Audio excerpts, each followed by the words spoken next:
what it made me realize is that I thought that I was sort of an individual and unique, and sort of outside of this game of what I think is really tribal signaling. It's, saying I'm this kind of woman, I'm this kind of political actor, and not that one over there.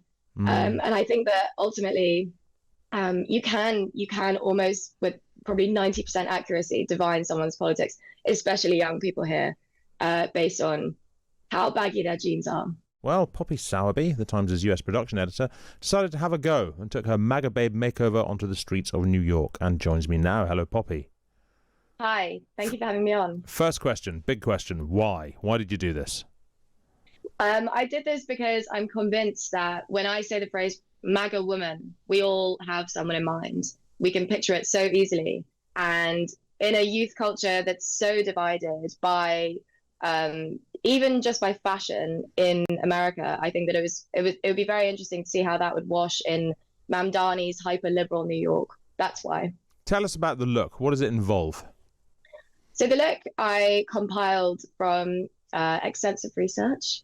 It involves a golden brown tan, a nicely curled hair, sort of pageant queen style, heavy makeup, so extreme foundation, and lashes, all that stuff. So any woman that you see kind of marauding the Oval Office, Nancy Mace, Caroline Levitt, indeed Erica Kirk one day maybe, they all have this look. So that's what I went for. That's what I asked for, and a sharp business-like MAGA red suit dress. Yeah, I mean, clothes-wise, it's a bit kind of sort of secretary from a movie set in the 1980s, isn't it? It is, but the crucial element were the nude heels, Right. which are apparently just a complete mainstay. You cannot tot around MAGA circles without a pair of nude heels. Okay, and look, just for some context here, what do you normally look like? Well, I normally look like this, except it's first thing in the morning here, so slightly better. So, but how would you describe your look for listeners? For listeners, I would say that it's slightly more edgy, a bit more sort of punk leaning, maybe, minus the mohawk, obviously. Okay. How So look, you spend the day like this in New York. What did people make of you? Were people nice to you? Did you get hostile looks? Were people particularly nice? Did like members of your apparent tribe become sort of sidling up, desperate to make friends? What happened? Well, I tried it in two different locales because my theory is that there are two New Yorks, politically and in terms of culture. And one would be Midtown, so the vicinity of Trump Tower. The look went down, it went down incredibly well there.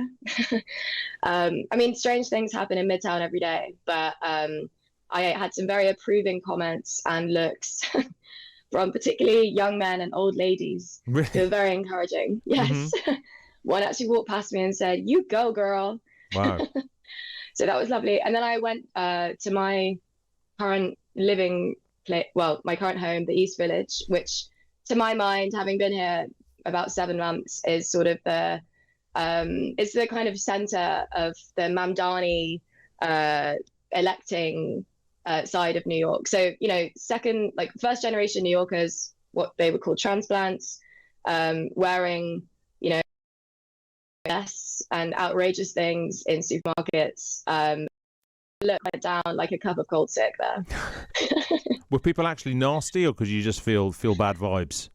People weren't nasty, but I definitely found myself on the other side of this sartorial divide that I didn't entirely know existed. There was this strange distance between the people that normally I would have no problem chatting to in bars and smoky areas and all that sort of thing, who I think just saw me like a sort of alien. It was like a spaceship had landed in a chic coffee shop. It was extremely, extremely bizarre, the sort of remoteness between us. Yeah. I mean, so look, TikTokers have coined, the phrase Republican makeover, which has also been described as to be crafted in the image of the white male gaze. Having done this, yes. Is that right? Is it the white male gaze, or is it one particular white male's gaze? Well, there is an interesting quote from a woman who actually designed to Trump and was high up in the Trump organization, who said that in the 80s and 90s, Trump used to collect women who, well, basically he fancied women in his image. And I think that if you look at the trajectory of the women in his cabinet, Nancy Mace, for example, not long ago had this kind of Joan Jett shag cut, and now she has these pageant barrel curls. She's completely transformed. And I think that part of being in the in group is looking like someone in, yes, Trump's image, Trump's ideal image. Is there a male equivalent then? I mean, because men, you wouldn't want to dress like Donald Trump. I mean, Donald Trump, he's not a smart dresser. You know, he's like, his suits are always a bit shabby. They don't quite fit. His ties are always too long. Who should I, if I want to look like a MAGA man, who should I be trying to look like? Well, if you were JD Vance, you'd pack on the eyeliner. It really depends. I think that I think that for men, obviously the standards are different, but you know, that men do not escape the actually talks like a aging drag queen. That's his lexicon. So, you know, little Mark Rubio, and yeah, he's jibed people for being overweight, men for being overweight. Yeah, I mean, it's everyone but him, basically. Yeah, I guess Pete Hegseth's got quite a look. I wonder if he's like the archetype, or maybe one of the Trump sons. We're talking, so it's shiny ties, big hair, kind of blazer jackets, right? Maybe. Well, it's interesting, isn't it? Because I think coded within that description is this sort of English thing of politicians should look like they aren't putting any effort into their appearance. So this thing of, you know, these are sort of parvenus who are trying too hard and in cheap suits and all this stuff. I think there's a very interesting, dare I say, snobbery from our background, from an English spectator. But yeah, I mean, there certainly is a look, and yeah, they could do with better designers. Has it changed the way that you sort of look at people yourself? Do you find yourself on the subway in New York kind of sort of basically thinking, I could guess your politics from how you look, from what you've done with your hair, from, like, you know, what dress you're wearing and so on? Totally.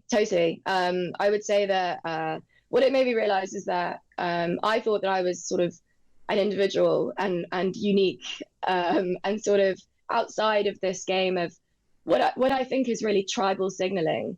It's, you know, saying I'm this kind of woman, I'm this kind of political actor, and not that one over there. And I think that ultimately, you can almost with probably 90% accuracy divine someone's politics, especially young people here, based on how baggy their jeans are.